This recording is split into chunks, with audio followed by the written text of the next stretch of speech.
Arab Islamic Summit begins today.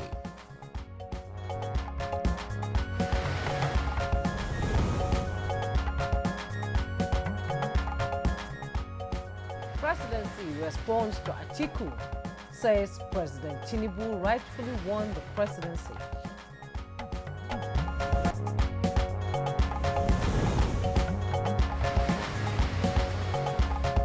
Nine kidnapped victims rescued in Katsina.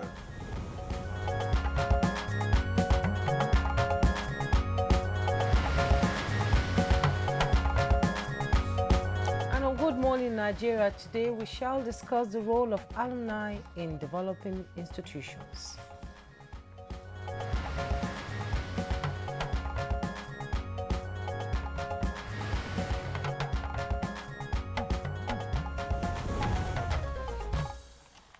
I think we have two topics today. Yeah, right? exactly. And it's CG's conference as well. Yes, exactly. Okay, Yes. all right.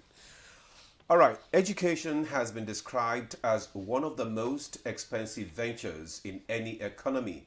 Most institutions in the public sector depend largely on government for support, and this is never really enough. Yes, it's never really enough, and associations like alumni play a significant role in the development of these institutions or their alma mater in many ways.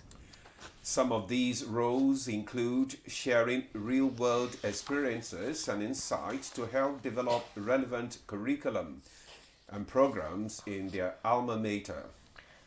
They also can help to enhance the university's reputation by becoming entrepreneurs or taking on leadership roles in their industries. Alumni also help current students by sharing their experiences, providing guidance, and connecting them with organizations. That's true, Jumai. They also help raise funds for their alma mater through their commitment and love for the institution, while also contributing to the university's future by serving on advisory boards and volunteering their time and skills to help the university. And another area alumni assist institutions is in the provision of strategic recommendations to help the university achieve its vision and mission. Usman Fodio University has one of such alumnus.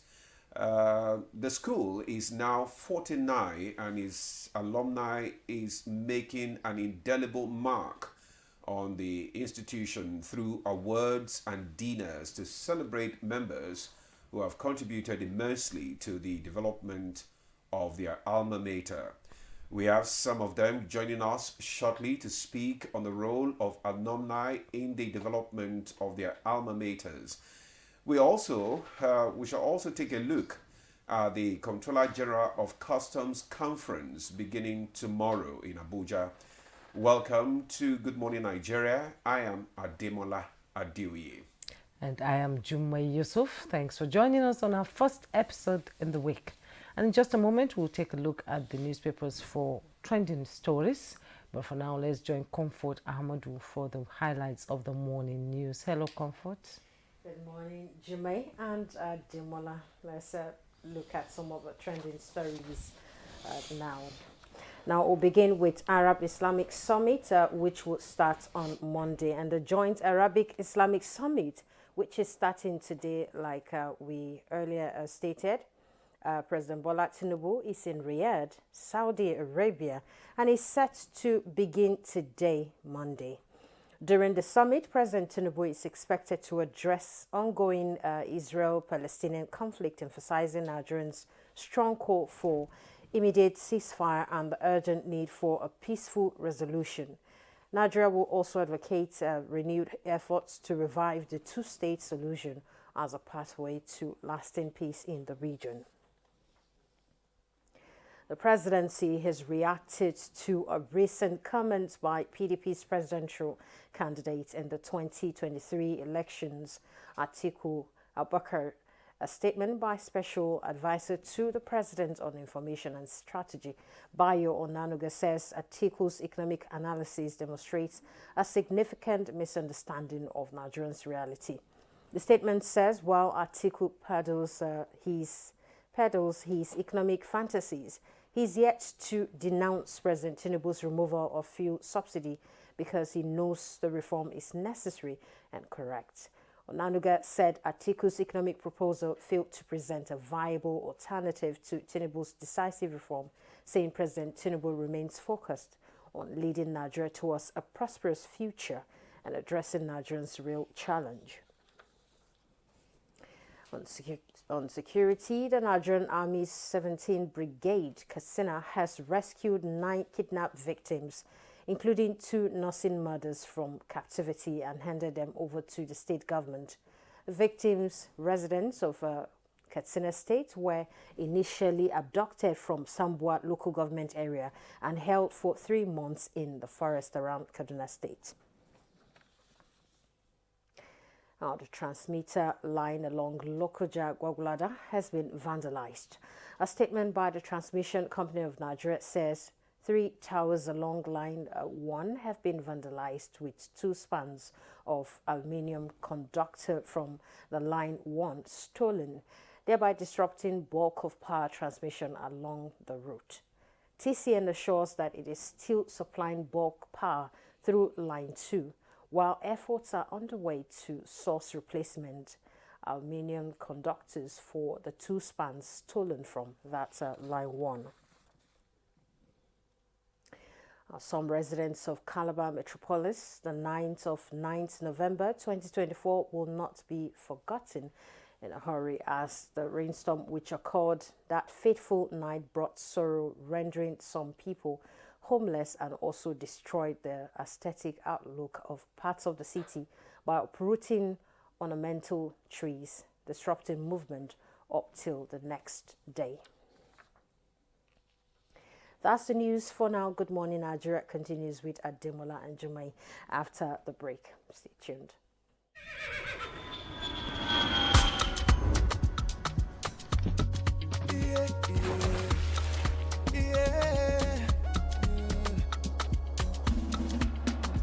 From the Atlantic across the savannah to the Sahara, we rise, a land of the free, we know they tire. We dream great, our spirit is undying. Resilient, rooted like palm tree, we sway in colors, with undying demand, we bet solutions, we ignite passion, yeah. Each ethnicity is unique, we have more than just a nation. We are Nigeria, strengthened in unity, we know they carry lives. We are Nigeria, together live the dream of a land with great destiny. We are Nigeria. I am the real Nigerian. Brought to you by the National Orientation Agency, NOA.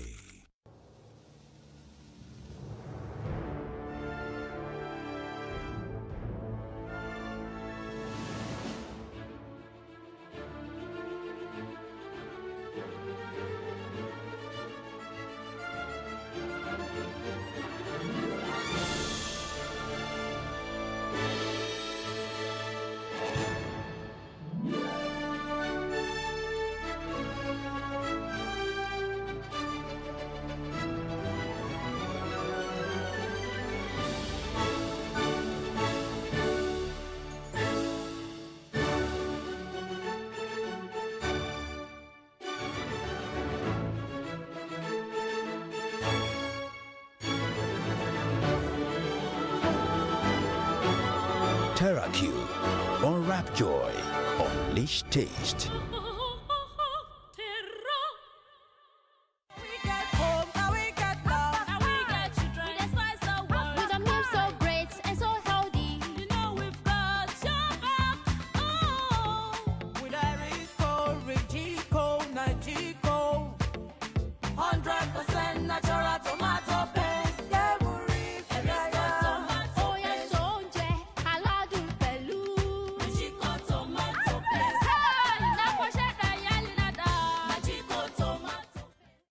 Dry deodorant with 72-hour reliable odor protection from dual effect formula for a dry and fresh skin feeling that gives you confidence every day. Nivea Dry is now available in 25 ml for 72-hour odor and sweat protection.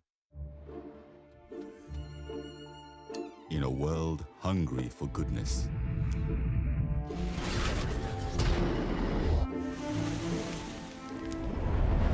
with a splash of golden Terra oil, a mom can transform a frown into a smile.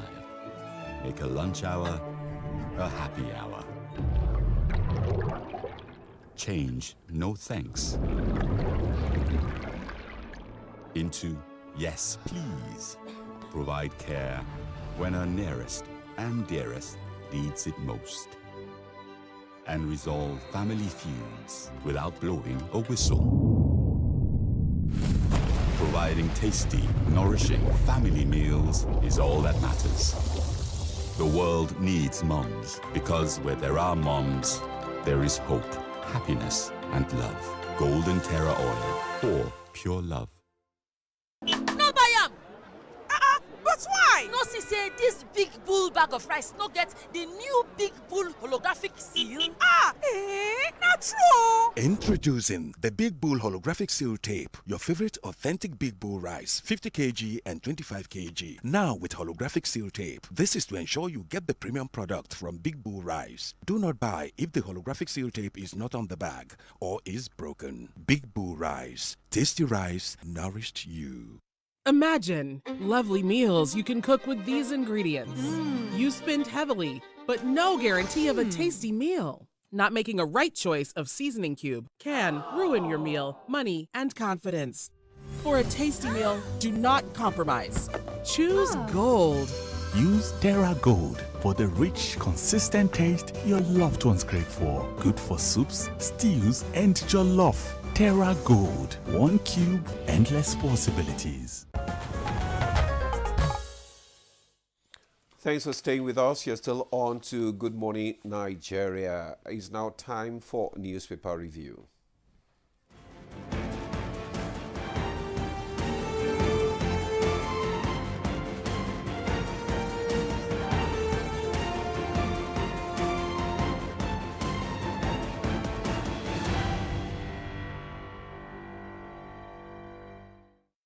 Our newspaper reviewer, Chukwudi Okoluwaja, has just joined us. Good morning, Chuks. Good morning, Jumai. How are you doing? I'm fine. Hello, but not too fine. No, nobody. You can't win all the time. You got to lose sometimes. Yes, we're mourning. When you build it into your psyche, you're ever ready to live life. The NTA family is. But people will tell you a negative confession. No, if you have a headache, you have a headache. Don't tell me you're strong. We're mourning. You will not even listen to her. We're mourning. Chuks. One of our colleagues, Jo Osiagu, we lost her over the weekend. She was a presenter on this program, newscaster and a reporter from Canada, and the whole NTA family is in shock. I'm sorry you didn't stop the parrot in time. May her soul rest in perfect peace. It's a shock. These things will happen when they will happen. May God take care of those she left behind as well. We'll all die someday. Actually, it was just too sudden, you know. Yes. There's no history of illness. Oh dear. Yeah, I mean. I actually thought she was in Canada. And anyway, let's just go to our newspaper review. Okay. Can you just... we have some papers to review this morning, and let's quickly go through them because we have two topics to discuss. And let's begin with This Nigeria. This Nigeria, the side piece of the masthead. Fuel. Kano residents dump cars, resort to bicycles, electric bikes. You find the details on page 19. Insistent national grid collapse. Stakeholders lament dwindling business fortunes. With riders call for complete overhaul of power sector.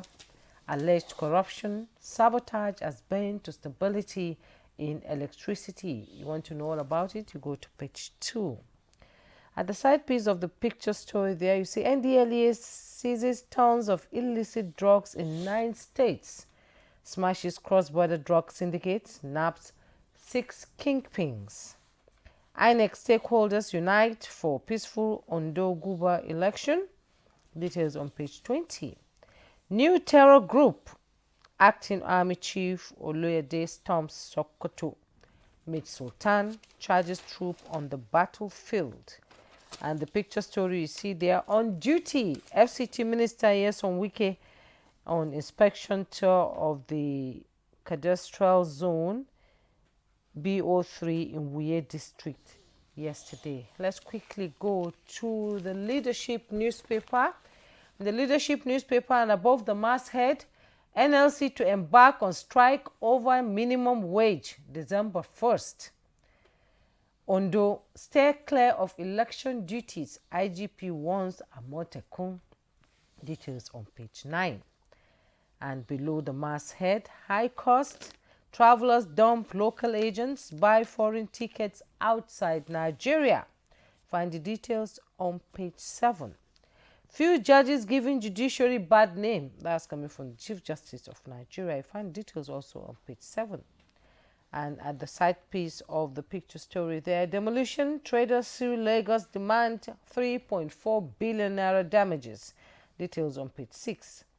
2 killed in a boundary dispute. You find details on page 16. Stop undermining Tinubu presidency.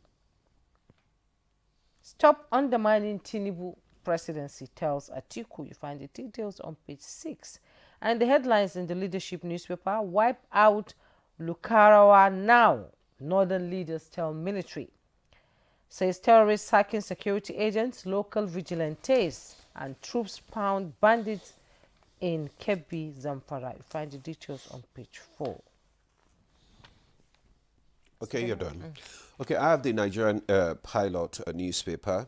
Just below the nameplate, Ondo gubernatorial election, IGB bans Amotekun, promises helicopter gunboat patrols. Details on page 5. ACF seeks urgent action to crush new terror group. The details of that story can be found on page 6. And the major headline reads, Stop Wike Governors. Serap tells Tinubu to stop Wike governors from giving cars, houses to judges.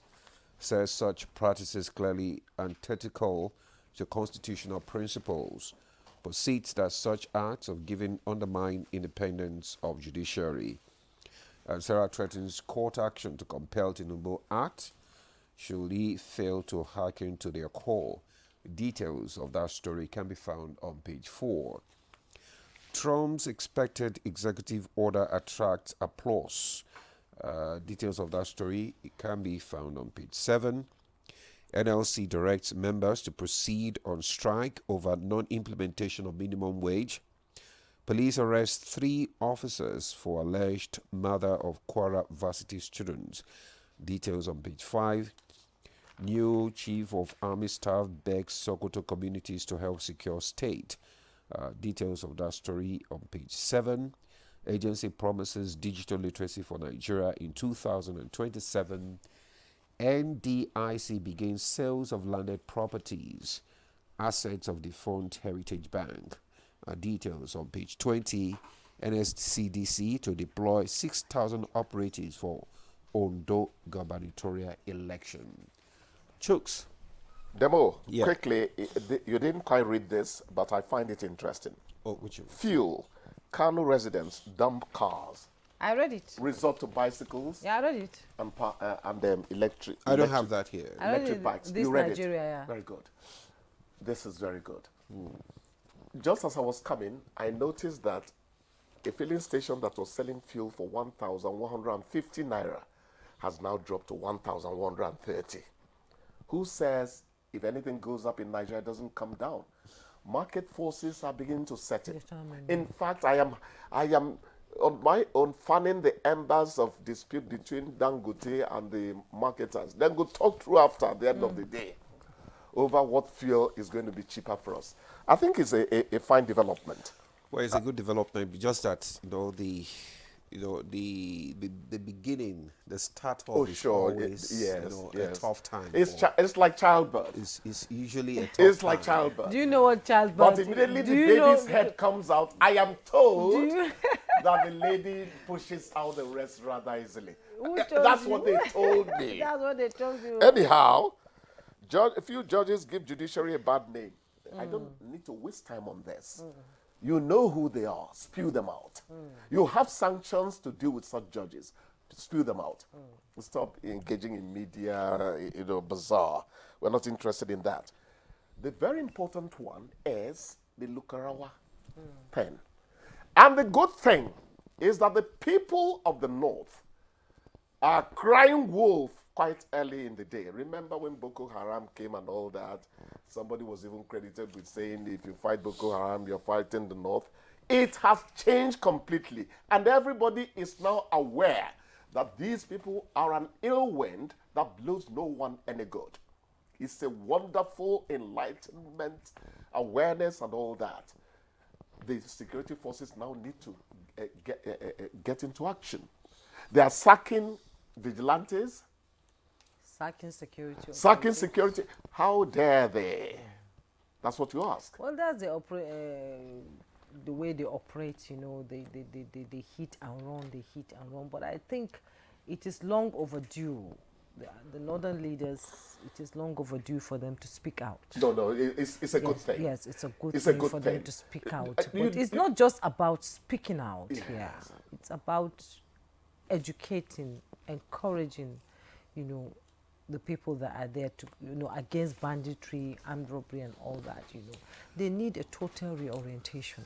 And at the national level, state level also, it is also time to give more action. Yes. To getting people out of the economic doldrums. Forget politics for now. Forget politics because for now. I will tell you, I'm not really a sociologist, but I'll tell you that if things were good, not all the people who are invited to the police cell because they took something that didn't belong to them, not all of them will be brigands, not all of them will be thieves. Yes. So it is also very important that economic empowerment gets there because recruitment matters to these people. They get ready recruits from people who do not have an alternative to life, as it were. So that too has to be handled.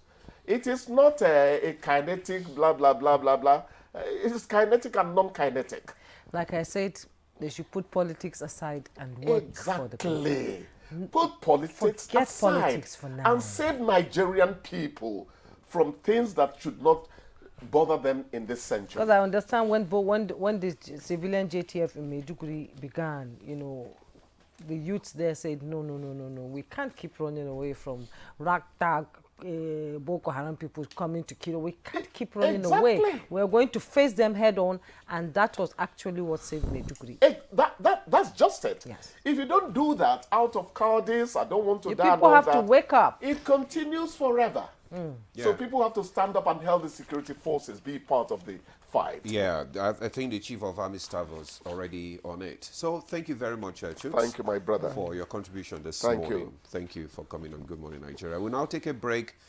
Good Morning Nigeria continues. Stay with us.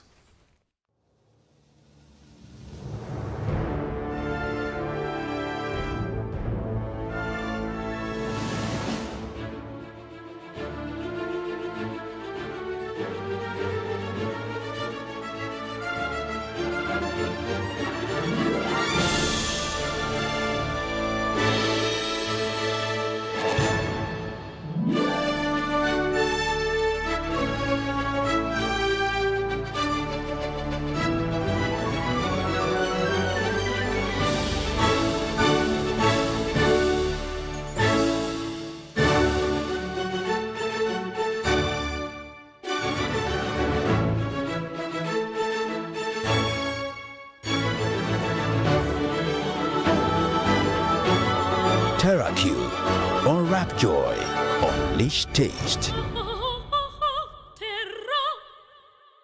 What wakes you up in the morning? Is it the sunrise? Is it the alarm? No. It's your dream that wakes you every day.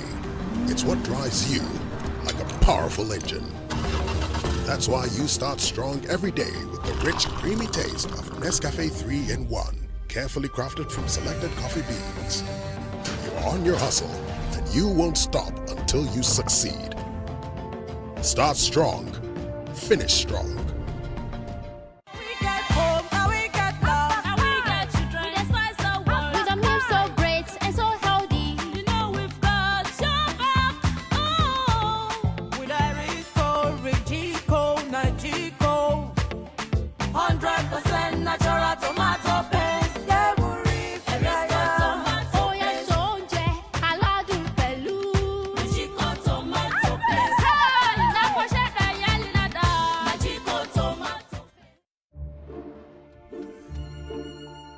In a world hungry for goodness,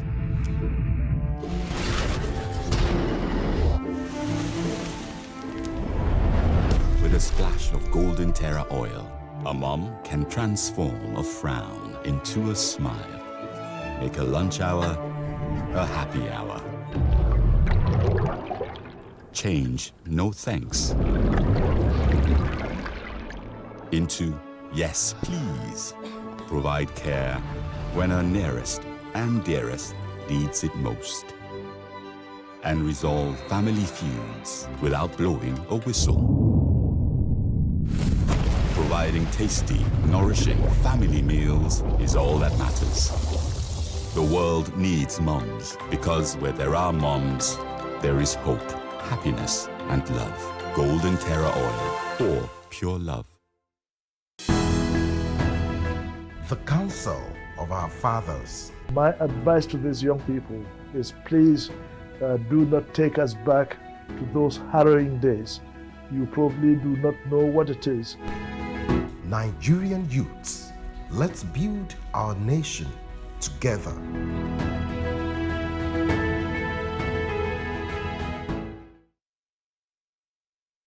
The federal government of Nigeria warns vandals of national assets, electricity transmission towers, cables, and other facilities to desist from this act of sabotage.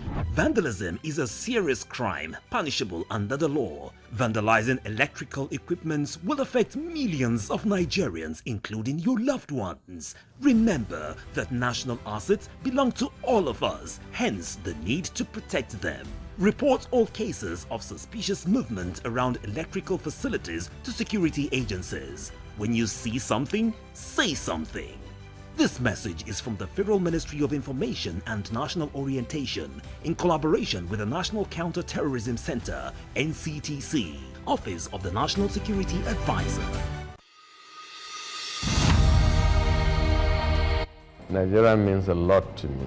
And Nigeria means peaceful cohesion. My country.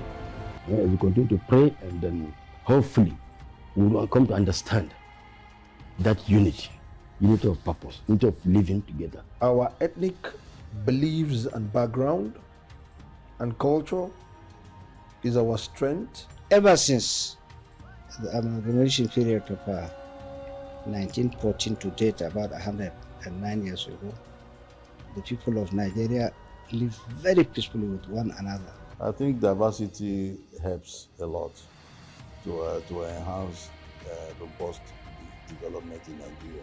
All over the country, you have so many ethnic groups, over 250.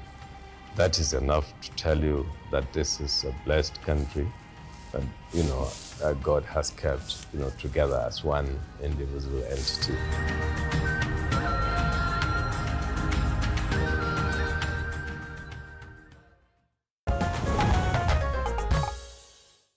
Thanks for staying with us. You're still on to Good Morning Nigeria on the network service of the NTA.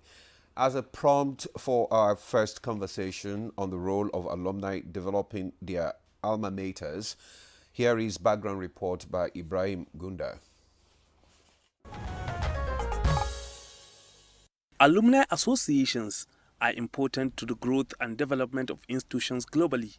They play a significant role in the development of their alma mater, and the tradition of alumni coming together to give back to the institution they graduated from is becoming more popular, thereby in the long run contributing with long-term benefit to the development of education. For instance, alumni associations give back to their alma mater through knowledge sharing, support academic research and development initiatives, facilitate mentorship and collaboration by fostering hope where it is needed the most, as well as mobilize alumni resources and expertise for the benefit of the university and the larger society. These are mostly done by forming alumni associations, which underscore how crucial and effective collaboration between all students and their alma mater can stimulate infrastructural development and transition of such ideas to current students, such that later in life they too will become agents of positive change. The role of alumni in the sustenance of their alma mater is expected to be a continuous process that moves from one generation to another. On the program, guests will give an insight on the role of alumnus in developing institutions and effective strategy of giving back to one's alma mater. And joining us in the studio to discuss our first conversation this morning is Dr. Buhari Bello Kware. He's the National President, Usmanu Danfodio University Sokoto Alumni Association. He is also the former head of service Sokoto State and presently Senior Lecturer, Department of History and International Studies. And also joining us here in the studio is Dr. Regina. You didn't allow him to respond. Oh, sorry. You didn't allow him to respond. I was just flowing. You're welcome to Good Morning, Nigeria. Thank you Sorry very for much. the Thank you for having me. Good morning, Nigeria. Good morning. I will also have Dr. Regina Omagege. She's retired Director INEC, Executive Director Women Education Advisory and Development Initiatives. She's also President of the Global Chapter of UDU's Alumni. You're welcome to Good Morning, Nigeria. Thank you for having me. At least we have a balance today. We do. Yes. All right. Let me just also welcome our third guest, Barrister Abdurrahman Ahmed Al-Bushra. Al-Bushra. Okay, Al-Bushra. Chairman, Local Organizing Committee and Chairman, Abuja Chapter of UDU's Alumni. All right. You're welcome to Good Morning, Nigeria. Good morning, Nigeria. Thank you for having us here. All right. So let's just start with Dr. Buhari Bello Kware, who is the national president. Let's look at the role of alumni, what they play in enhancing education development in the country. What role do they play? Thank you very much. You see, their role begins with the thinking nowadays that government cannot do everything. Government cannot take care of all institutions in the country. And that is what has prompted the thinking that the old students of all institutions should endeavor to come together and assist their mother or their alma mater, at least to improve the infrastructure, because earlier than now, you know, governmental institutions used to have very fine structures and infrastructure, and now I will say they have run into decaying position. And therefore, there is need for the products of the various universities and higher institutions to salvage the situation. And that is what is prompting the emergence of various alumni associations. Okay. In fact, you'll observe nowadays, even at primary level, you will see old boys. At secondary level, you see them, and they are doing something very good because they are complementing the efforts of the government and also the university authorities. Like in our own case, since when the association came into being, all our attention has been focused on how to improve the situation. So you'll see that we liaise with the university authority to, effect the actualization of certain programs of the university. And nowadays, recently, we are embarking on provision of some infrastructure facilities, like the global branch in collaboration with the national association, National Executive Council of the association are collaborating to provide solar boreholes for the university around the students' hostel area. And there are other projects of vital importance that the association intends to go into with a view to complementing the efforts of government and the university authority.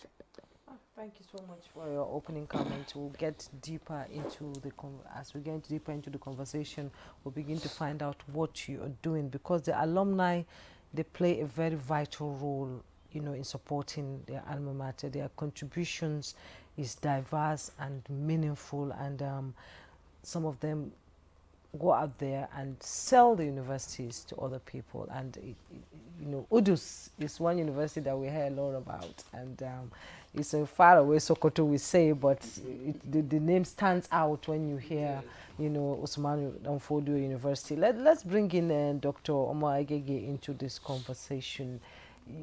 The UDUS alumni is trying to bring to the fore issues that affects this university. We've seen other universities around the world who help the alma mater, even in admission, bringing new people into the university, referral, and representing the university well. Now you're going to have, I think, is it a conference or a seminar on UDUS? What has the alumni done so far, as you are the head of the global, you know, chapter of the UDUS alumni? What has the, you know, members of the alumni from the diaspora been able to contribute to the growth and development of UDUS? Thank you very much. You see, your question is multidimensional. Yes. You are indeed asking me to say everything that alumni does by giving back to their alma mater. And I want to tell you confidently and proudly so that it resonates with what we do. And you see, when you define alumni, most people define it at a micro level, whereas it is very macro. It does not just go beyond going back to the university, doing projects. I was in school with you. We were in class together. Today, maybe Providence is smiling on me and not smiling on you.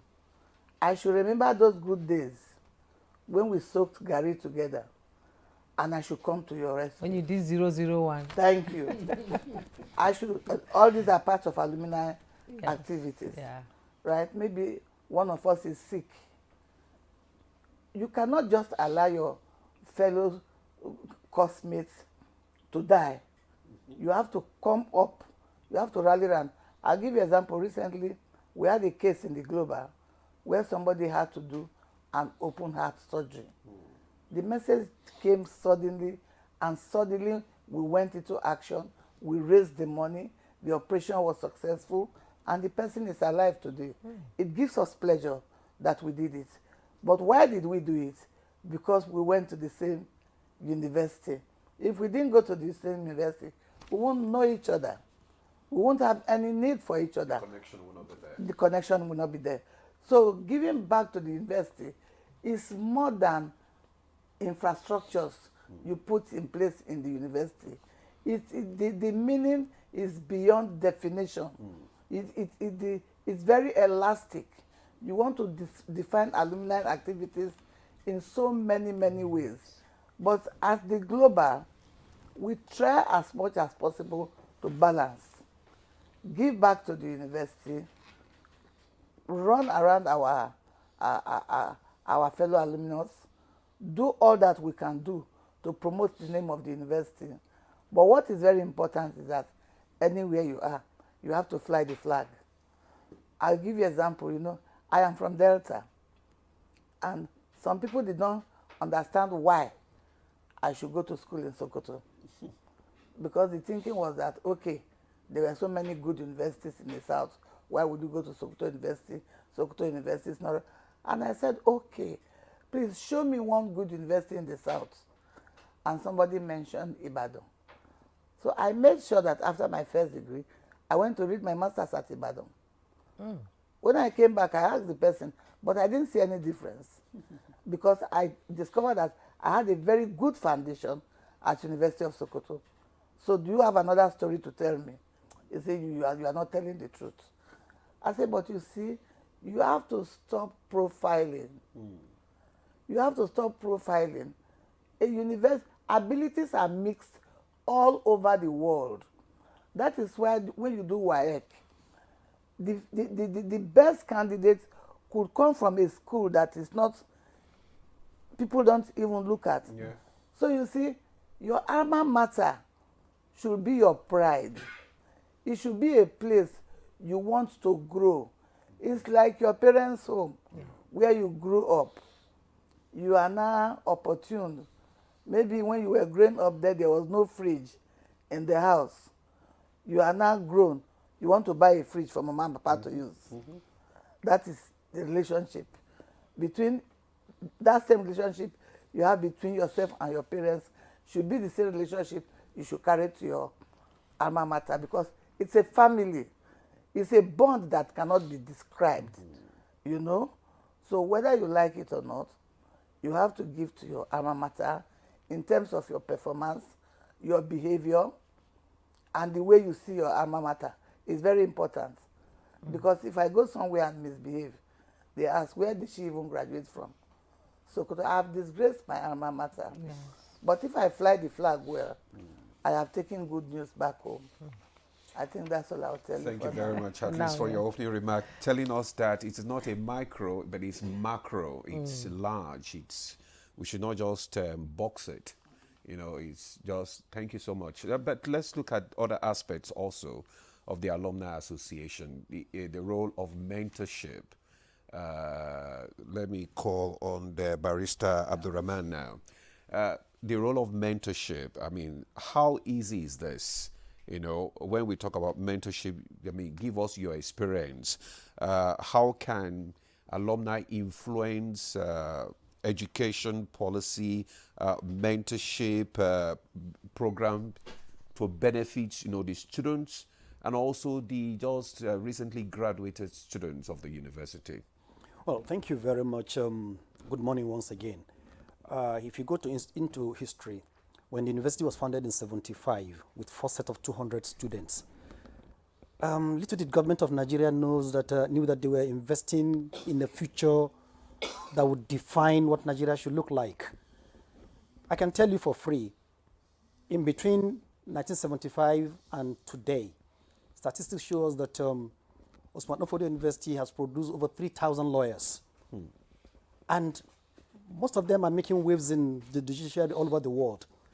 That is number one. Number two, as we are growing, you discover that there's a need to relate with each other. The alumni give us that platform.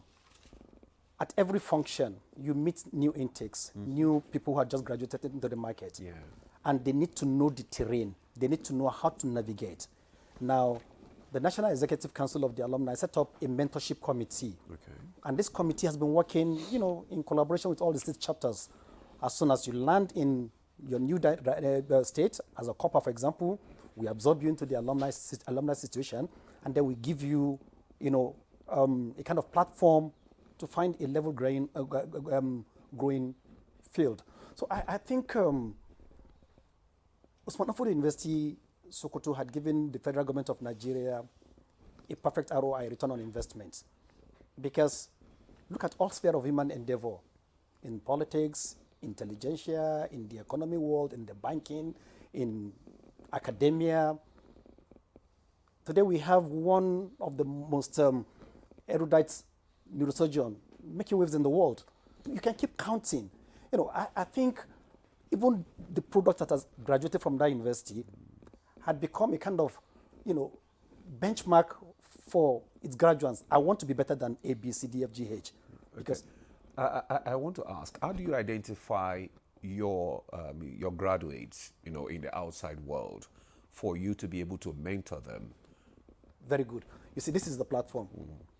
Now, the university has developed a system. Yeah. As you are graduating, you are, you know, call into the alumni, and that gives you a kind of a record. You can track our graduates now. Okay.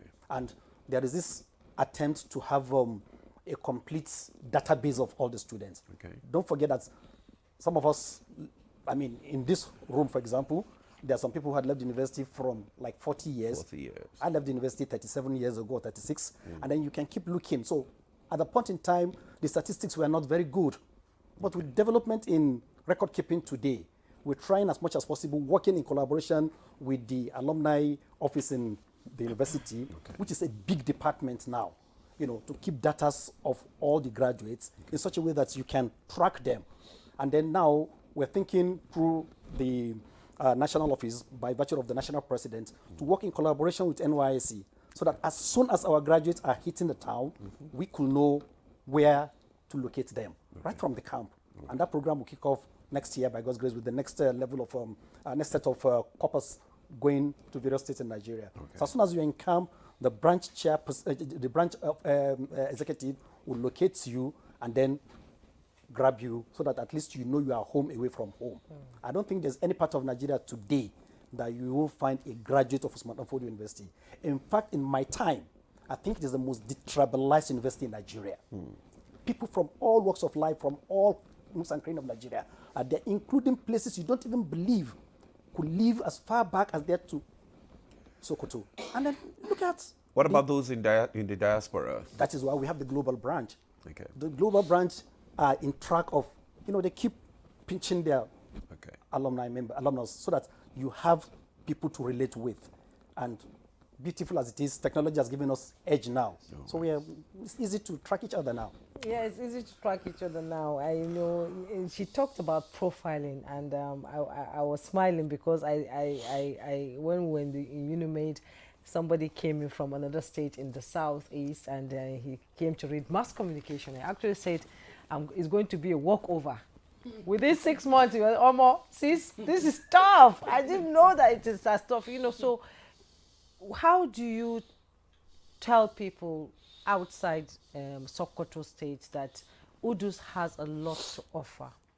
UDUS has a platform that can project you on a trajectory of growth and make you excel in whatever field you want to excel. What kind of message are you sending out to Nigerians and to parents that as alumni of UDUS University, this university is safe, the academic teaching is high, and your child will be able to achieve whatever he intends to achieve? What message are you sending out to Nigerians? Well, the message I would want to send is, number one, if you had observed what took place yesterday during our dinner, you will have noticed that we have various people of various categories and callings that graduated from the university. And that is significant to show you how they were developed. Now, apart from that, also, you need to understand that Usman Danfodio University has been one of the most peaceful universities in Nigeria. You have not had riots, demonstrations, and what have you. And in fact, the location of the university, in fact, encouraged that to happen because it's far away from the town, and therefore any problem is easily tracked and addressed. But because it is the seat of the caliphate, we have been internalizing the ideals of the caliphate in respect of preaching peace and living in peace with our neighbors.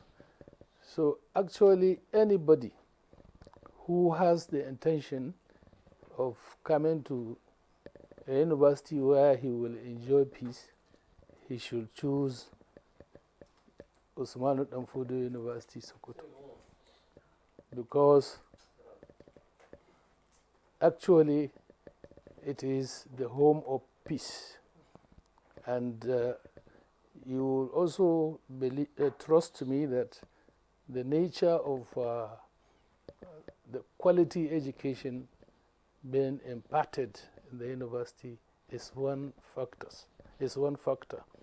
And you will also note that various departments have been fully accredited, and also we have sufficient lecturers to handle various courses in the university.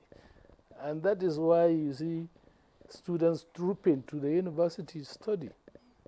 It will amaze you if you go to the university to see people coming from all parts of the country, including the extreme southern part of Nigeria, who before were usually fearful of coming to the extreme southern part of the country. So it's because of the atmosphere of tranquility that is still reigning in the university that is attracting people from all walks of life, including people from other countries such as Niger and Chad. You'll find them in Usman Danfodio University presently. So I think those are the factors attracting students to the university. Okay, thank you very much for giving us the insight into factors attracting students into the university there. Let me come to Dr. Agege. The other time you talked about, people volunteering, to assist, each other, especially the alumni and of the university here and there. Let's look at the issue of volunteerism now. How do you promote it? How do you encourage your members to volunteer, probably in assisting the university in one way or the other? These days there are shortages. We have shortages of teachers, lecturers, and all that. Do you have some of your members offering to probably come in once in a while to lecture? Those who are, those who have probably with the first class or 2-1, we have in some universities, they will volunteer, okay, occasionally we just go and give tutorial to students and all that. How do you encourage volunteerism in your association? Okay, thank you very much. But before I answer you, I want to answer some of the questions you asked him, okay, especially as it borders on mentoring. Mentoring, okay. Okay. Sorry, I'm a pastor. Yeah, okay. And, we say that if you are a good Christian, you don't preach, you don't speak. Your character preaches for you. Action. Thank you. Action, they say, speaks louder than voice. Like we had a dinner yesterday, some 2 young girls from the university came and gave some poem. I was amazed when one of the girls said, how do I be like the Regina Omo Ageges? How did she know me? She must have been reading about me, hearing about me. She now sees me as a model. For her, I'm already a mentor because she wants to behave like me. So you see, mentorship goes beyond personal interaction. They mentioned some other people's name, but surprisingly, they did not mention some. Why did they not? They don't want to associate with those people. So you mentor people from your alma mater by putting off good behavior out there, and they want to be like you. There is nobody who does not want to be like a good person, in quotes. Yeah. If, like, I am Urobo, I'm from Delta, but each time I dress, I cover my body, I tie my hair, my people tell me I'm dressing like an Hausa woman. How did this come about? Sokoto influence. I stayed there, and all these are part of mentorship. Mm-hmm. You see, you pick them, and putting the whole together. And then again, when you were talking about somebody coming to Unimeda, you see, people don't have the real definition of what they talk about. There is standardized education all over the country. and particularly give it to Nigeria. We run a curriculum that runs across all universities. So what now makes you feel that because your university is located in a particular place in the country, the curriculum will be different from the one? It's like the standardized WAEC exam, the standardized JSS 3 exam, because the curriculum is one. They don't even know what the policy on education is all about. Now let me come to you about volunteerism. Like in the global chapter, we know ourselves and we are just a family. That if something happens to one, it has happened to all. And perhaps because of some kind of style, every week I ring everybody to find out how they are doing. And if I see you are not very active on the platform, I'll call you, hey, what's happening to you? And from there, I get to know you have a problem, you know? And I won't even mention your name. I'll put it on the platform. We have somebody who is in need. Please, let's try. And in 1 hour, 2 hours, we have sorted out the problem. When it comes to volunteering to go give back to the university, we have not really done that. But I'm sure some people are doing it. But it's a good thing to do. Like, I have it in mind that we should be going to give some trainings, workshops. I have it. I was just telling him yesterday that I have this thing I'm thinking in my mind that we can come together and be giving trainings, workshops. We might have many lecturers who are still analog. We have gone AI already. So we have to put this training together, teach them how to do it, and it will definitely improve the system. Giving back to the alma mater is the nucleus of your life, because this is the institution that trained you. And when you come out, you see, without knowing, you are competing with other universities. You are competing with them in the sense that, let me give you an example. When I went to do my master's in UI, I read special education. And my lecturer came to the class one day and asked if there was anybody here that had not seen the Braille paper. Of course, I hadn't seen Braille paper, so I raised my hands. You know what he said to me? I know you wouldn't have seen it because you are from Sokoto. I was very pained. I was so pained that when I was going back to Sokoto, I made sure I went with enough Braille papers to show to my students so that they don't get same comment from anybody, from anywhere. So you see, you without knowing, you are fighting for your alma mater. You do it unconsciously, but you are always fighting for your alma mater. Let nobody underrate me because I come from this, because you have been profiled. There's a lot of profiling going on in Nigeria. This person comes from here, nothing good can. So you have to fight for your alma mater. And in fighting for your alma mater, you are giving back in so many, many ways. So we will make sure that we do trainings. It's not only when somebody is in trouble. Somebody should be able to say, okay, let me go and train these people in so-so area, even if they know it before. Knowledge is never wasted. Power. And learning terminates at death. So as long as we're alive, we'll continue learning. Okay, thank you so much. Let's bring in Doctor into the conversation again. And Barrister, sorry.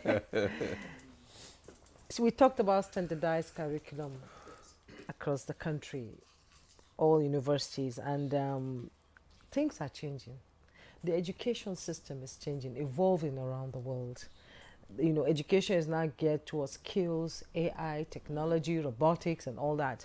So what is the alumni doing to bring awareness to the students in school that there are some courses that are obsolete? They don't really matter. They can't even pay you. You can't get a job with it.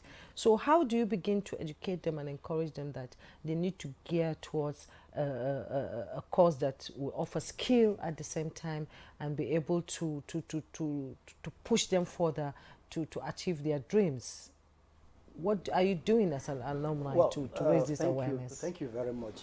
You see, luckily for our alumni, in the last 3 sets of the vice chancellors has stand to be corrected. They were all product of Usman Danfodio University, including the most current vice chancellor, Professor Bashir Garba. And because they were part of the system ab initio from beginning, they understand where they are coming from, where they met the university, and where they are taking the university to. So nobody knows the nooks and crannies of your house better than you. So the evolving trend now had started generating some kind of concern that what do you do with this mass production of students that are not going to be relevant to the modern day needs of the world. Now, but luckily for Usman Danfodio University, it has always been, a kind of an institution, permit me to say like an amoeba, it fits all into the space. There is no time that you run into any product of Usman Danfodio University with modesty that you won't be able to take away something different. I think it was the environment, like my president said. I think it is the kind of education we had and are still having in Usman Danfodio University. So better for us to see it from the fact that we are keen into the 21st century educational system. Because at the last dinner, I remember the Vice Chancellor saying that now there's a new policy of putting in a kind of a system where a student has to run a work hour in specific skills. So we are gradually elevating certificates, instead of just certificates. So certification is becoming the trend in the world today. It's not just how you read and write. You must be able to put hands on the barrel and make a product and make something out of it. So the course schedule now is they're trying to systematize it in such a way that you're not just coming to learn A, B, C, D to Z, but using your hands to do certain things, which will now go into your credit system as course system. So, from now on, that is moving with the trend. And when you're talking about volunteerism, my president here was a retired head of service and still went back into the system to lecture. And you have many of them like that. So it is not out of style. But again, just like Dr. Agige said, now all of us don't have to be in Sokoto to volunteer to lecture. We could do it, via the internet today. I can sit in the comfort of my office and educate all the law students in Faculty of Law on modern trends in the legal field. The doctor there can tell the medical students how to do things. And I think the alumni is gradually working towards connecting with the university on this. And that is why the university deliberately set up a very strong, alumni relations with someone who was a product of Usman Danfodio University, worked all his life in Usman Danfodio University, so he knew the terrain of Usman Danfodio University, and so he can key into the issue of relating, being the connection between the university and the students. So we're not doing badly. Still talking on certificates. Yes. Let's talk about access. Not every child or student in university can have access maybe to a computer, to an iPad, and to be able to do all the things like you said, receive your lectures, via satellite. So what is the alumni doing to give access to the students? Is there any like a computer ICT hub where they can go in and do whatever they want to do? On Saturday, there was a lecture in the morning, and one young lady walked up to the current vice chancellor and said, "Sir, I think there is a loophole in our system." And vice chancellor was very inquisitive. What is she talking about?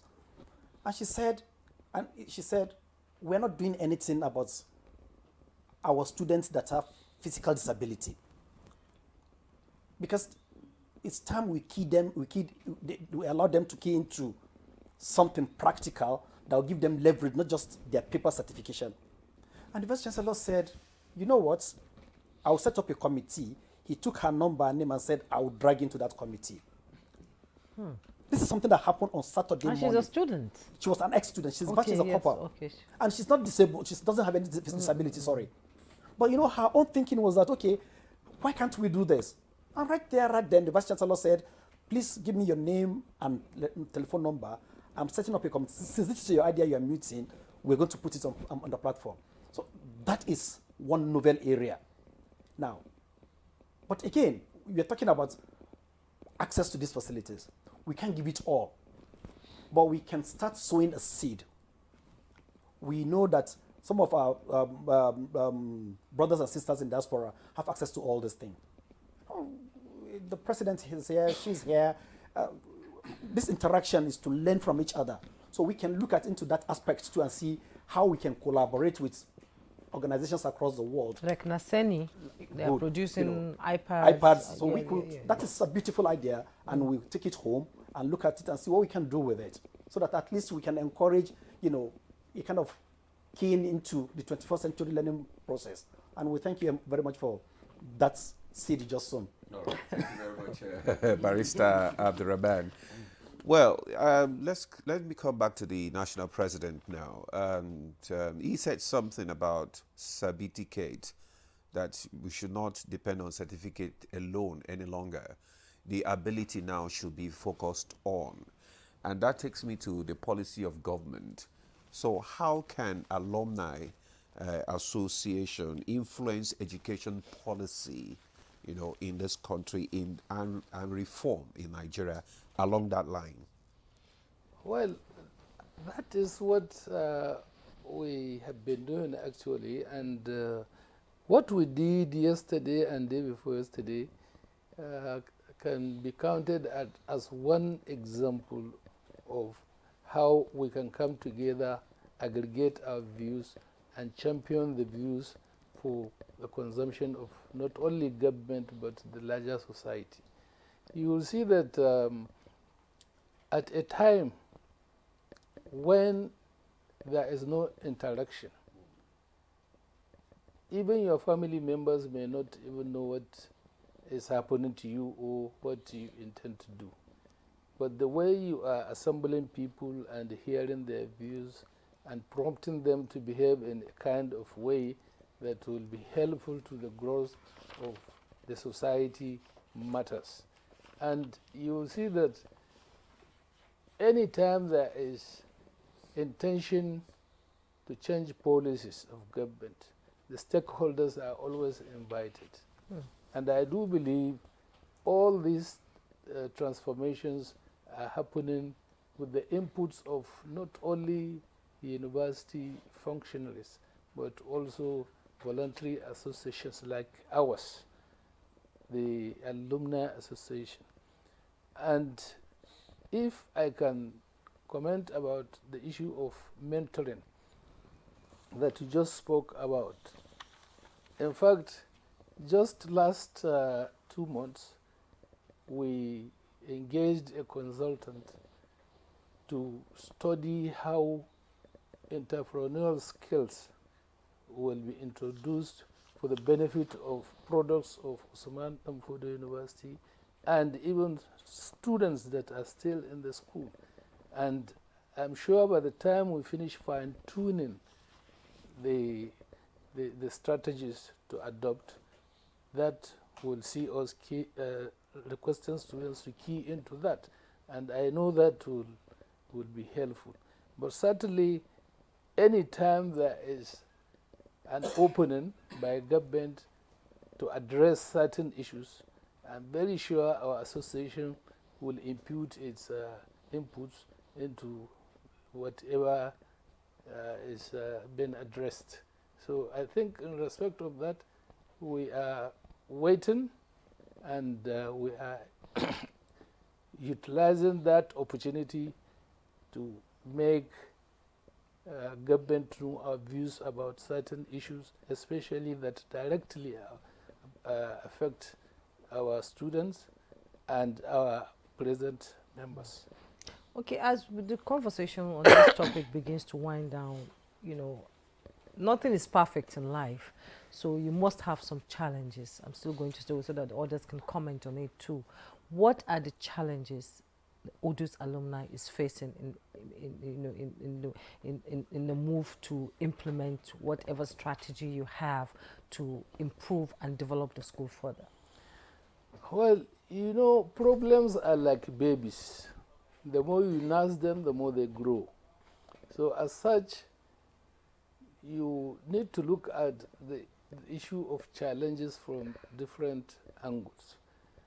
If you look at the nature of how the students themselves graduate and disperse, you will understand that when you want to invite them for a meeting is a challenge. Thank God now we are having the advantage of the digital era that is assisting us to have our meetings together. So that may be a challenge. Funding may be a challenge also, because nothing is enough. In fact, if you want to be heard and if you want to be seen, you have to mobilize the resources. Thirdly, we are happy now that our members are always ready, because it will interest you to note that the functions we had 2 days ago were financed by members of the alumni. We did not request for any assistance from people that are outside the association. And members, by virtue of being the members of the association, actually contributed wholeheartedly. And we enjoyed it because we were able to host all the days without any rancor. And luckily, we are not facing challenges from the university, because the university is giving us all the assistance we require. And right now, we are putting heads together with the university to organize activities. In fact, even last month, the alumni was appointed into the ceremonies committee of the university. We are going to conduct 50th anniversary of our university. So you can see the closeness of the university management to the alumni association. So that is reducing some of our challenges. Okay. Yes. Thank you very much. Okay, let me bring in Dr. Regina now. Well, let's talk about some of the successful projects that the alumni has undertaken. Can you share with us examples of successful community-based projects that your alumni association has undertaken? Okay. I have a way of always wanting to add to any question asked me. You talked about certificate. Okay, now you know that for any institution to exist, there is a curriculum. In fact, there is a national policy on education from governments, and there is a standard curriculum given to every institution at whatever level. And we also have co-curriculum and extra-curriculum activities. Like a university sited in the riverine area, I mean, naturally, we want to go for fisheries because the natural waters are there. So it's not a big deal when you add these extra curriculum activities to your curriculum, because it helps develop the place. In fact, it helps you better. So I just wanted to say that. No, I mean, what actually I asked was, how does it influence the education policy in the country? That is it. It influences it by making it robust. Okay, good. Because you have brought in something which ab initio was not there. So now you have a curriculum already, a standard curriculum, and now you are in an area where there's abundance of waters. You are saying, okay, let us add fisheries, which will benefit the society. It will benefit the immediate community and benefit the students, even when they go out. Today you are hearing of fish farming, and how did this come about? It's through introduction of fisheries in some polytechnics and some universities. So everything is not spelled out in the curriculum. Okay. The curriculum has the leverage to add what is beneficial and legal to their system, at least to produce the kind of individual that government wants us to produce. Now, about projects in the university, there are many. Let me start with the current ones. I do know that as a global, we are sinking a borehole, okay, so that we can have more water. And I do know of most of our alumni expanding their departments, like the history department. I do know of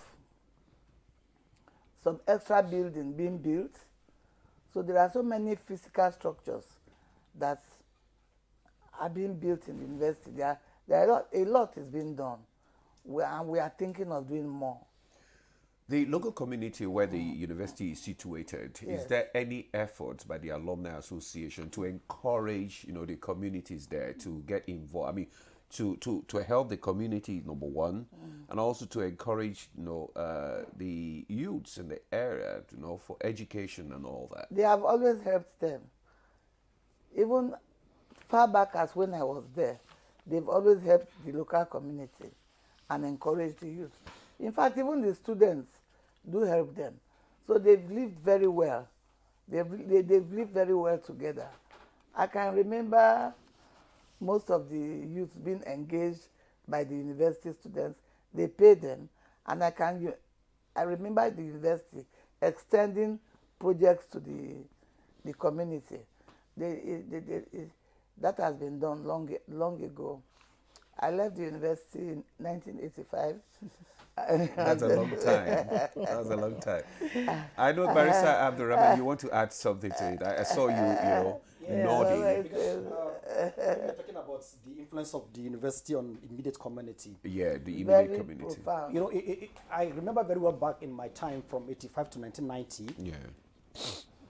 The community access the medical facilities of the university. They do. So they don't have to go into town. The university is sited in Dondai, which is like 15 kilometers from town, if I'm right, sir? Yes. But Very again, close to NTA. very close to NTA. But then the community have access to the medical facility of the university then, as far back as then. And then I know very well that the presence of the university in their community gingered some of them to want to be like the student they see in the community. So they went to school. So they started going to school en masse. I'm very sure as of today, the community can count the number of graduates from their community. How do you measure your impact, in the university and also in the community? Yes. The impact of the association. Now, How do you measure it? No, this is it. You can't have it all, but then you can do your best and continue the rest. Now, the university, just like my president said, because of limited resources, chasing so much needs, you have to be strategic in how you input this certain development. The fact access roads in that community built by the university had made, is a farming community. The whole of the area has what we call fadama. So farmers around that area, because of the availability of good road network, have easy access to taking their products to the market without, damages. So even if that is what government has given them, they had taken development very close by virtue of the location of the university around the community. And the lights around, Usman Afford University is a center of excellence in terms of energy studies. Now, as far back as 90s or 2000s, I know solar energies had been, all the street lights there provide electricity for the road, and it extends the whole of the university environment. Okay. There's strategic lights everywhere, which government ordinarily wouldn't have taken there if not for the location of the university. So, and I think all these are value added by interrelationship between the community and the university. And most of the work hands, assistants needed in the university are hired from the immediate community, which empowers them economically too, because they are meaningfully engaged. Okay. So university life had changed tremendously the life of the community and make them more pragmatic, more understanding. I remember very well then, some of the communities in my time even learned to speak other languages apart from Hausa. They pick the English language as a form of communication with those who can speak Hausa. because they interact with them daily, so they pick, and then that drives some of them to go back to school and become like the people they see every day around them. So the impact, in fact, I don't know, God bless the people who thought of starting the university in that location. Because wonderfully well, it did change the narratives. You want to add to it? It has not changed right now, because it has been a deliberate policy by the university, one, to ensure the engagement of the members of the immediate community in terms of employment, in terms of even contract award. In fact, so many structures in the university are carried out by the indigenous contractors around.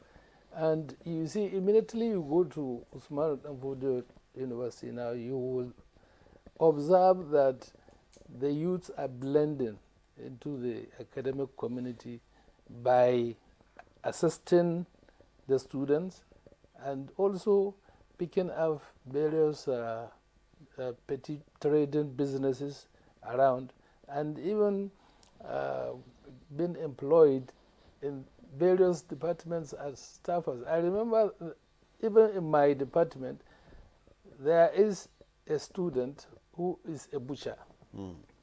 By the influence he has obtained, he quickly enrolled into primary school, secondary school, is now an undergraduate. And what is interesting is he goes to school, and after school he will carry his bowl of meat and sell to students. He has not left that, and there are others who are also with other traditional vocations, and they will go to school. After school, they will engage the students and even the staffers in the sale of their wares. Okay, let's talk about something that is fundamental, and we need to talk about it. That is exceptional students. Times are hard. Some students can't afford to go to school. Some are even dropping out right now. So what is your alumni doing in the area of scholarship to be able to keep these students in school until they graduate? Barrister, if you can. Okay. At our dinner yesterday, from nowhere, because of the love of the university, a couple of people came up with profound ideas of taking the bull by the horn. I remember one of our alumni member who is into broadcasting, she offered series of trainings for students in broadcast journalism with promise of equipping them and funding their training, their education. And some other people started throwing challenges as, look, okay, ABCD, FGH students take to fund their education. The grand reunion brought in a new zeal of giving back to the university. My chapter, the FCT chapter, for example, agreed for the next 5 years to give the best graduating female students 200,000 naira every year for the next 5 years. And that is a starter. We're looking into another, that is to throw challenge back to the university. And the good thing about it is that Usman Danfodio University is a very lucky school, I can say it loud. We have not even tapped into 1% of our resources that we have. We have not into the manpower resources we have, the goodwill we have. We have not even taken 1% right now, and we're not doing badly. And we intend to push our luck as far as possible. Because, for example, Usman Danfodio University gave you the Minister of Information. That's just one. We gave you the Minister of Works, that is two. We gave you Attorney General of the Federation, 3. I can keep on counting in the Supreme Court, in Court of Appeal, in High Court, in INEC itself today. Just keep talking. And these are people who can hold their fort anywhere in the world. They are products of the university. They are all products of Usman Danfodio University. Now, as we round up this conversation, because of time, we still have the second conversation. I want to ask Dr. Regina Omoagege. Do you think the individual institutions are doing enough to foster engagement of alumni association? That I would say no. because they should do more. She just mentioned just now that somebody said they will give 200,000 to some graduating. We've been doing that. At the Global, we have been sending money to the university for best graduating students in social area. It's just that in Global. What about those in school who cannot That's afford where it? that's what I want, because I knew that was your question. Yes. That was when Professor Zuru was busy. I did write a letter to him, asking him to send us some indigent students who cannot afford to pay their fees, so that we could take it up. I haven't gotten a reply to it yet, and that is very critical. It's a very, very give back mechanism, because you just find these students, they can't even eat. And when you cannot eat, how do you read? So we are looking for such students to catch them and see what we can do for them. It's in our plan. That's in our plan. Training is in our plan. But to me, the alumni, they are not doing much. The alumni association, they are not doing much. Some of them just sit as a gathering of jamboree, especially when there are when there are meetings. Work with your university. Work with your alma mater. Because when you were there, somebody was nice to you too. All right. Okay. Thank you very much. We have to round up this conversation now because of the other. We have another conversation. So institutions need to do more to foster the engagement of alumni association. So we want to thank you, Dr. Buhari Bello Kwari, who is national president of the association. Also, Dr. Thank you so much for coming. Dr. Omo Agege Regina, thank you so much. You're the president global chapter. And also Barrister Abdurrahman Ahmed Abushra. Abushra. Thank you so much. Thank you so much. I apologize for it's murdering okay. your name. Chairman FCT chapter and local organizing committee. Thank you so much for coming on Good Morning Nigeria. We'll take a break now. Our second conversation on the CGC conference, which begins tomorrow, it's coming after. Stay with us. Nigeria, ready to breathe cleaner air and save money? Let's talk about gas. Drive with CNG, the smart, cost-effective choice. Fill up for less and travel further. Save money, save the planet. Switch to LPG for cooking. It's cleaner, healthier, and better for environment. Say goodbye to smoke and eye problems. Do you know Nigeria is a gas nation ranked 9th globally with over 209 trillion cubic feet of gas reserve? Gas isn't just for cooking and driving. It powers industries too. Cleaner, cheaper, and more efficient. And the best part, conversion centers are popping up everywhere. It's never been easier to switch to gas. Join the cleaner energy revolution. Choose LPG for cooking and CNG for your vehicles. Clean energy for brighter future. This message is brought to you by the Office of the Honorable Minister of State for Petroleum Resources, Gas, supported by the Nigeria Midstream and Downstream Petroleum Regulatory Authority, NMDPRA.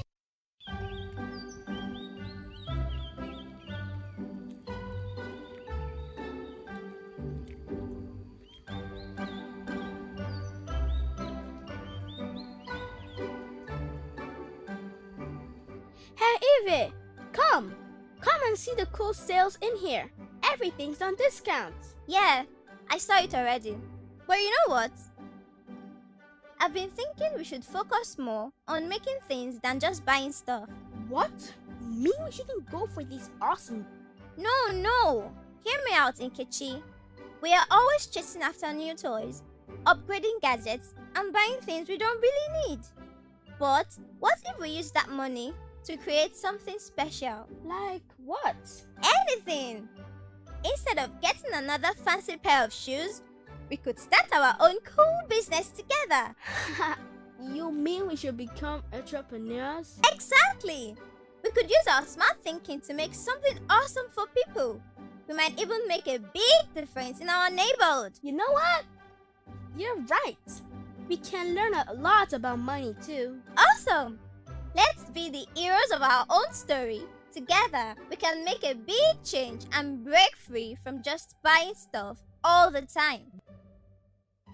One right action can make a big difference, right?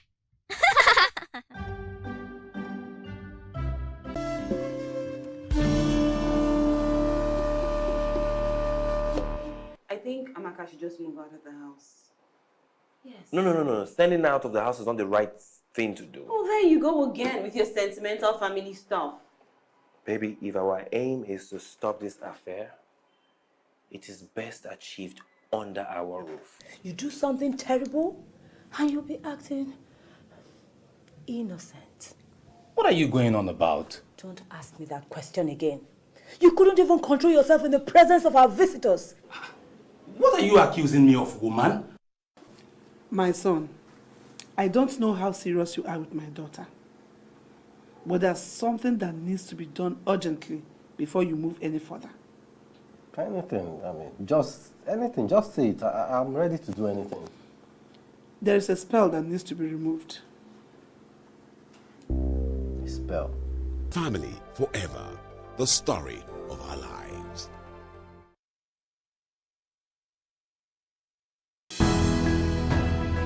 The counsel of our fathers. I will urge and advise our younger generation to use talent and brain to sort out problems, not arms. Nigerian youths, let's build our nation together.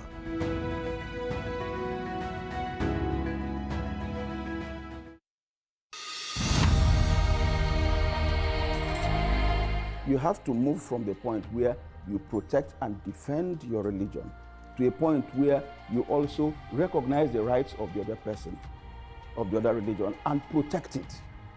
So if I am protecting my own territory and my own people and trying to emphasize their rights and protect their rights, I should also be thinking about how to protect the rights of the others.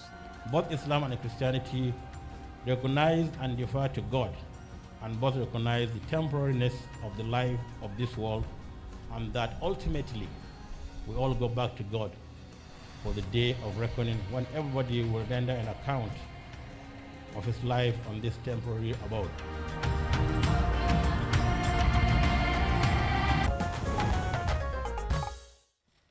You're watching Good Morning Nigeria, and now let's turn our attention to the Comptroller General of Nigeria Customs Service Conference. This is an annual gathering of key players in Nigeria's trade and border management ecosystem. Yes, you're right. The conference also provides the Nigeria Customs Service with a platform to evaluate operational framework, assess its impact on national economic development, and chart new pathways for enhanced service delivery. And joining us here in the studio is AGC Suleiman Chiroma. He's Assistant Comptroller General of Customs Strategic Research and Policy, and also Chairman Organizing Committee 2024 GCC's conference. Also joining us is the Chief Superintendent of Customs, Abdullahi Aliyu Mewada. He's the National Public Relations Officer. Mewada, you are welcome to Good Morning Nigeria. Thank you very much for having me. Okay, let me start with the ACG now. The CGC conference is annual conference. Tell us about what is the primary goals of this CGC conference, and how does it align with government economic development plans? Thank you very much for having us, and good morning, viewers, and good morning all. The Comptroller General's Conference, it's an annual event, and it's something that comes up every end of the year. In most cases, it takes place in different parts of the country so that it will give it a sense of feeling. It leverages on the activities throughout the year, and we take stock of whatever that happens within the year. We give analysis of how the procedures are taking place, and we also give accounts to Nigerians on what has happened and what's going to happen in the next coming year. Indeed, he talked about the economic, contribution to the economy, and the customs office has been having breakthroughs recently, reaching their target and even beyond it. And I'm sure this conference is going to address it. Now, let's bring in CSC Maywada into the conversation as the PRO of the customs. When and where is this conference holding, and when is it going to begin? And what is your focus? Well, let me give you a background of what happened last year. The CGC's conference was a little bit dormant in the past, about getting to 10 years, because the last time we had the CGC's conference was in around 2011 or so, or 2013. So, and it was resuscitated, 2013. It was resuscitated last year in 2023. And we had in Lagos, where we had a conference that dwelled on leveraging data analytics for effective customs operations. Now, this year, what happened is we draw a kind of strength from International Customs Day theme for this year, which has to do with partnership with traditional and new partners. So we domesticated that theme for this year.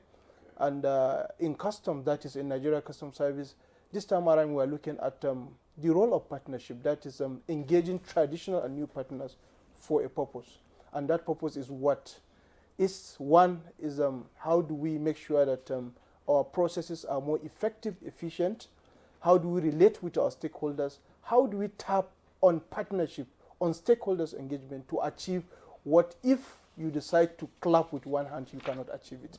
So that is the essence of this theme, and this is what we are set to achieve this year. And a lot of partners, both traditional and new partners, are coming up to discuss issues on how to move forward and how to improve the trade ecosystem in Nigeria. When is it starting and where? It's starting next tomorrow. That is on Wednesday to Friday, 12 to 15th of November 2024. Tomorrow is 12. No, 12 will be arrival. The conference proper will start on 13th, 14 and 15 at Transcorp Hilton Hotel in Abuja. Okay, let's look at the present issues of trade facilitation and administration. How will this conference address it?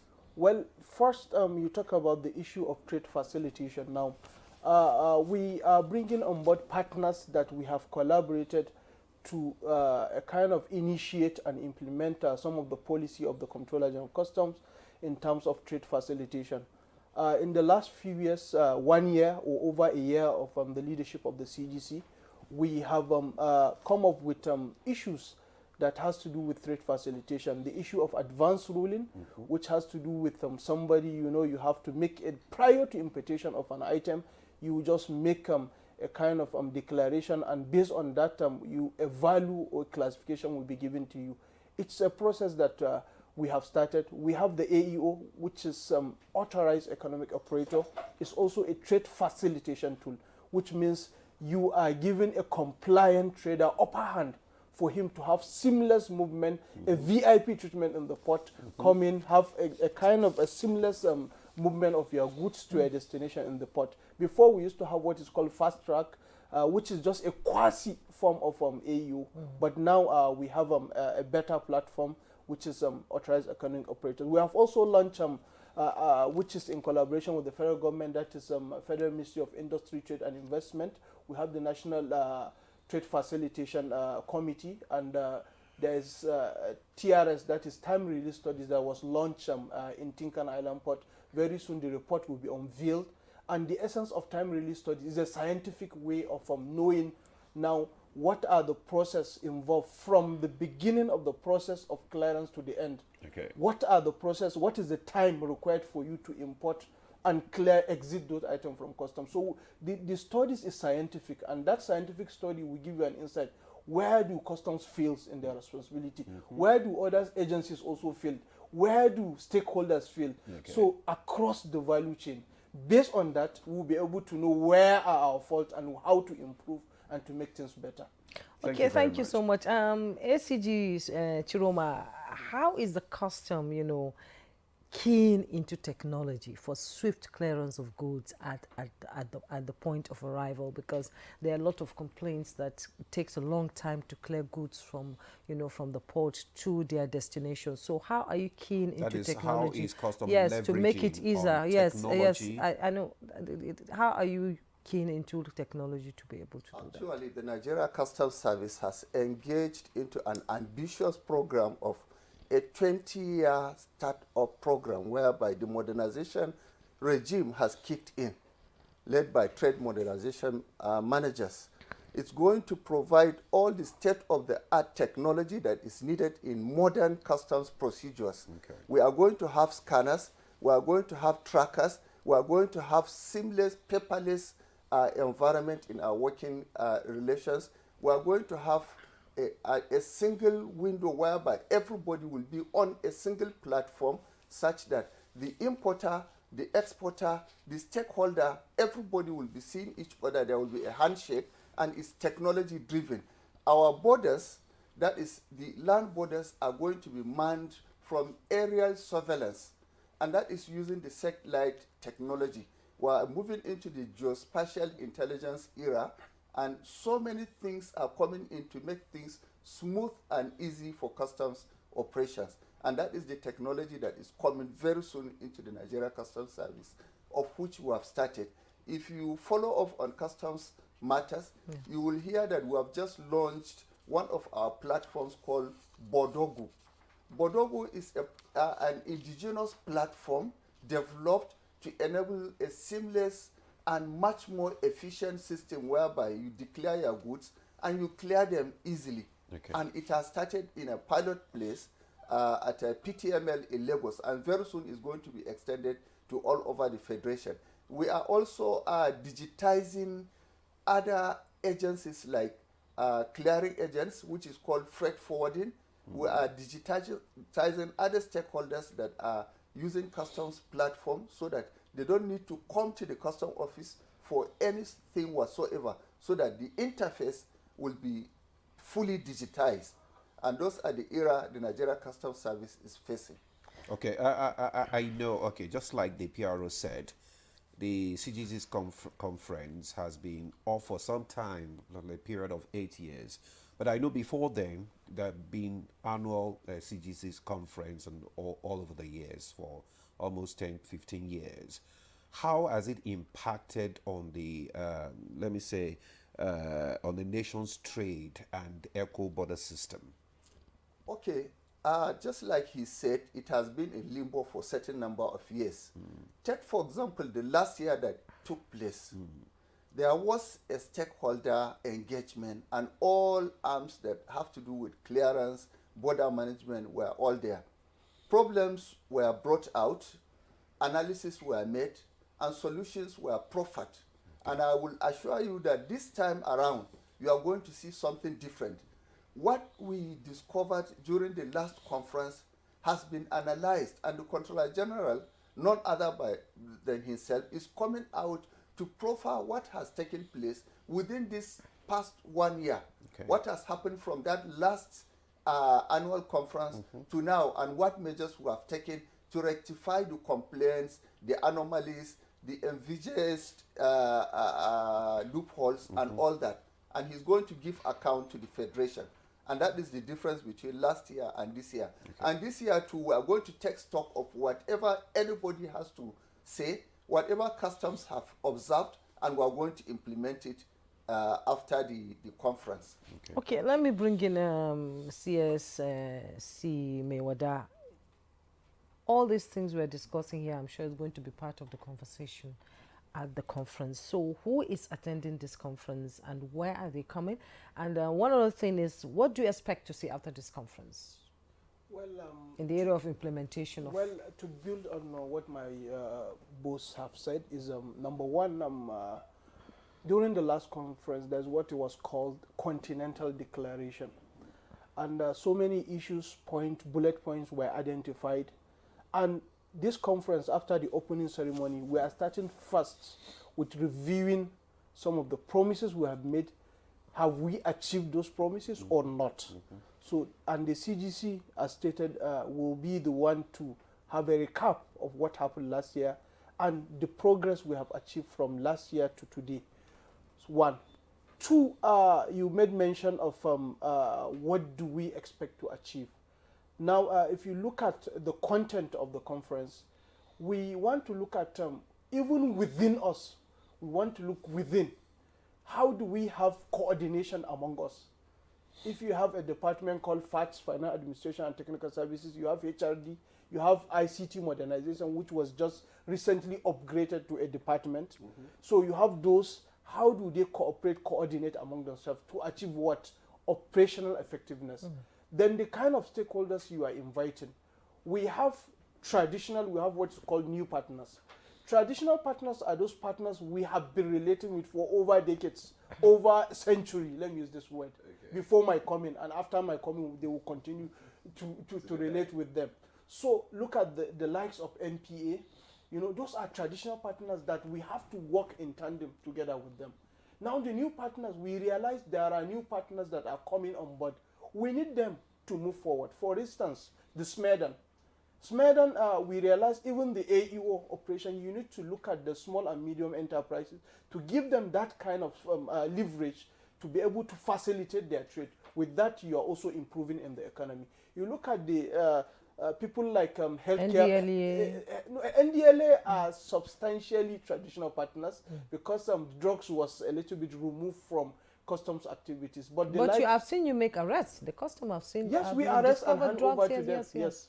It's from customs. So we arrest and hand over to them. If there are times we make arrests and hand over to NAFDAC, or we arrest and hand over to other agents. Like the likes of Healthcare Foundation of Nigeria, we realize we need to create safe corridors for movement of medicament and so on within, in and outside the country. So there are new partners we have unveiled and we have identified, like the TMP, Trade Modernization Project. There are also now new partners, like the like of GIZ, who give capacity building to officers, the likes of IMF, World Bank Group, and so on. They are given expertise in terms of collaboration, in terms of training, in terms of capacity building to our officers. So those are the categories. So we want to look at discussion, what have we achieved in engaging with them? What are the problems? Let's just use a kind of a SWOT analysis of our interaction with them. So those are different categories, streams of stakeholders we are going to engage with. We want to hear from them and see how we can improve in the services to Nigeria and Nigerians. Thank you very much. SCG, now, who are we expecting at this conference? Okay, starting from Mr. President, Commander-in-Chief of the Armed Forces, President Bola Ahmed Tinubu, who is going to grace the occasion. We are also going to have the Honorable Minister, Federal Ministry of Finance. We are also going to have Minister of Trade and Investment. We are going to have big personalities coming, like the Director General, World Trade Organization, Dr. Ngozi Okonjo-Iweala. We are going to have other personalities like the Secretary General of AFTA, African Continental Free Trade Agreement. We are even having a delegation from Ghana that's coming to grace the occasion. Okay. Other people are like the DG, NEPC, Nigeria Export Commission, and so many other organizations that we have been dealing with.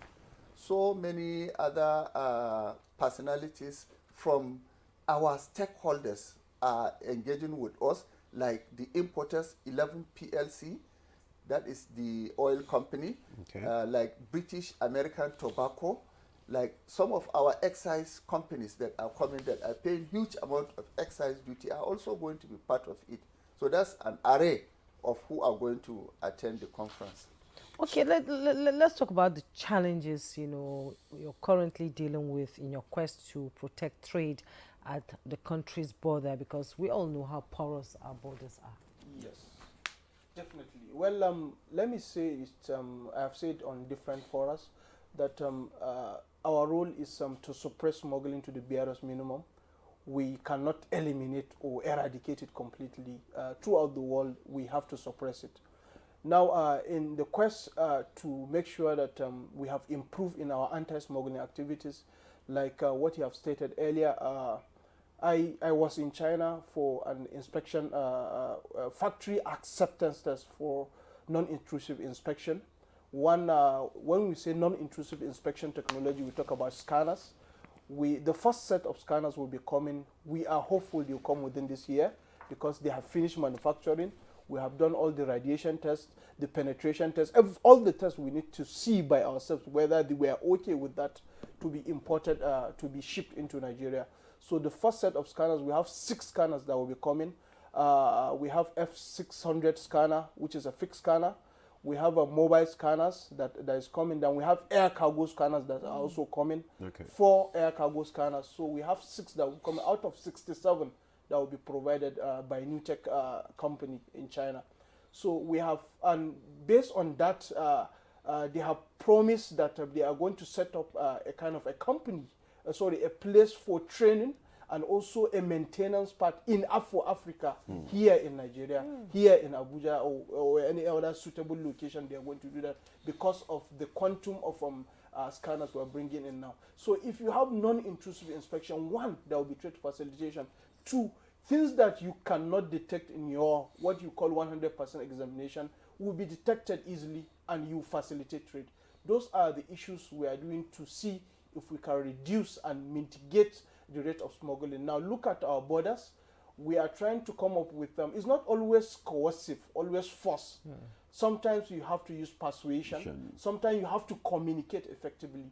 Now the CGC, in his wisdom, we are coming up with a comprehensive CSR policy, which we don't have one before. That CSR policy will give us an avenue to see how we can engage with border communities and see how we can tell them that this is the effect of smuggling. You can follow this route, you can do what is called legitimate trade, and you thrive, not through smuggling. So those are the strategies we are deploying, apart from other avenues to improve in border management. Yes. Okay. As he stated earlier, one of the guests that will be coming also is the DG of Border Development Commission. He will also be part of that conference. He knows what the challenges of border communities are facing. And if you don't give them what to do, they will see what we call smuggling as their also resource control. Okay, Piero, thank you so much. ACG, you are the Customs Strategic Research and Policy. I want to ask you because I've noted that there have been a lot of improvement in your revenue, generation lately. Most of the commands are just breaking, records.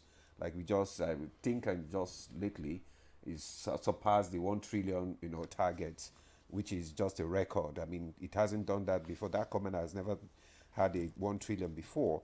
So how do you intend to ensure sustenance of this kind of records and, compliance in pursuit of this record? In 30 seconds. Oh, thank you so much.